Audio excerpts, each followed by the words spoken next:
In this lesson, I have clubbed together 10 candid points which will improve your perspective of the exam and help you on the journey of preparation. Point number 1, no math. In the earlier days of the PMP exam, there used to be several numerical and memory questions based upon mathematical formulas, scheduling algorithms, memorization of processes, inputs and outputs, and so on. It is fortunately not so anymore. It is very unlikely that you get such questions on the exam. Don't waste a lot of time and effort memorizing mathematical formulas. However, you still have to be deeply conversant with all the concepts and terminology. To test your grasp on the subject, you will get reverse problems. You will be shown a solved problem and asked what the concepts that are applicable. And yes, there will be a few concepts which should be learned by heart, such as the list of process groups and knowledge areas and such. I will mention these topics as we cover them in the course. There is no negative marking on the exam. You are not penalized for wrong answers. However, you are indirectly penalized for leaving questions unanswered because you might get them right just by probability.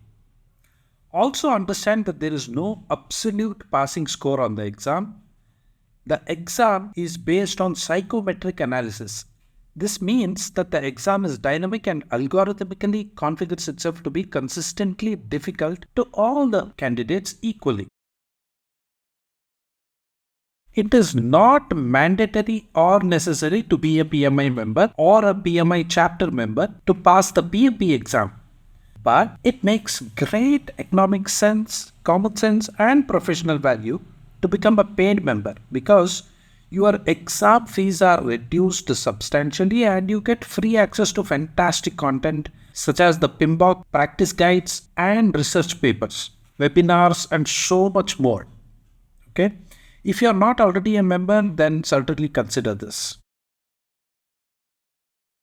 Be careful about your real life work experience. If anyone attempts answering the questions based purely on their past work experience, they are almost guaranteed to fail.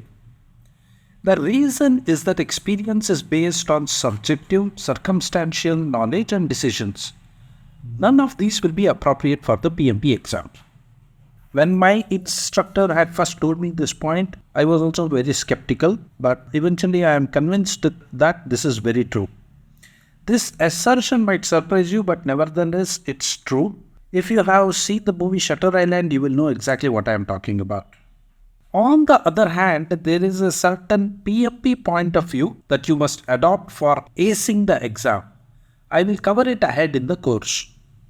For now, you should start becoming self-aware when you try to answer questions based solely on your past experience. Nothing is worse than arriving late to your exam. If you do that, then you are ruining both your efforts and risking your exam. Arrive at least 30 minutes to 1 hour early to your exam center or to wherever you will be taking the exam. I hope that doesn't sound excessive to you. It is definitely not.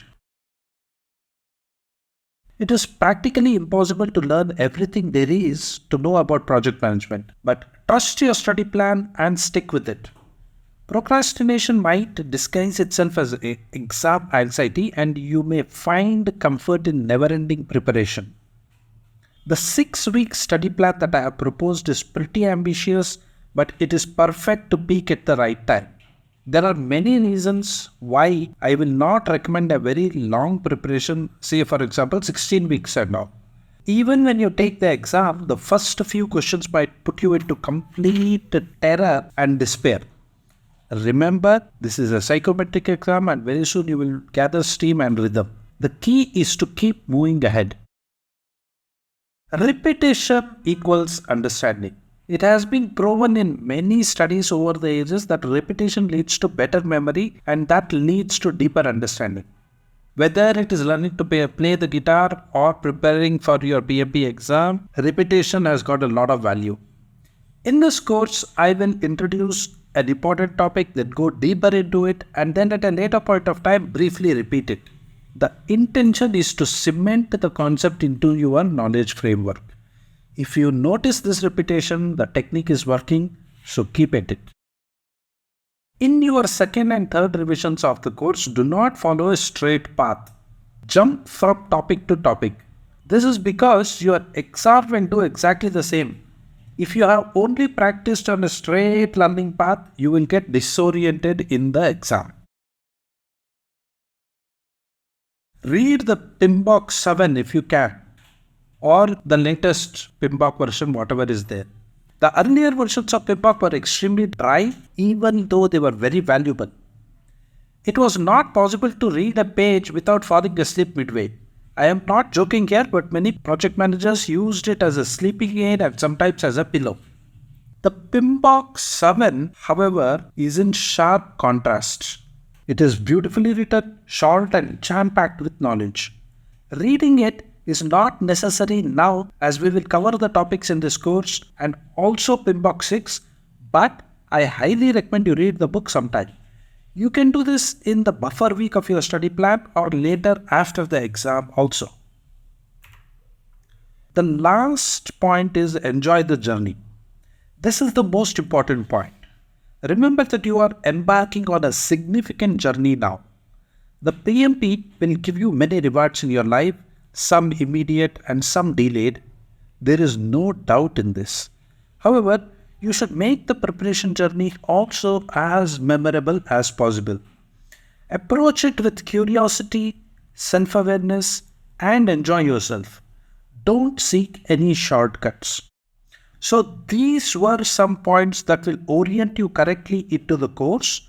If you have more thoughts that you want to share with other learners, please use the Q&A section on the platform. See you in the next lesson.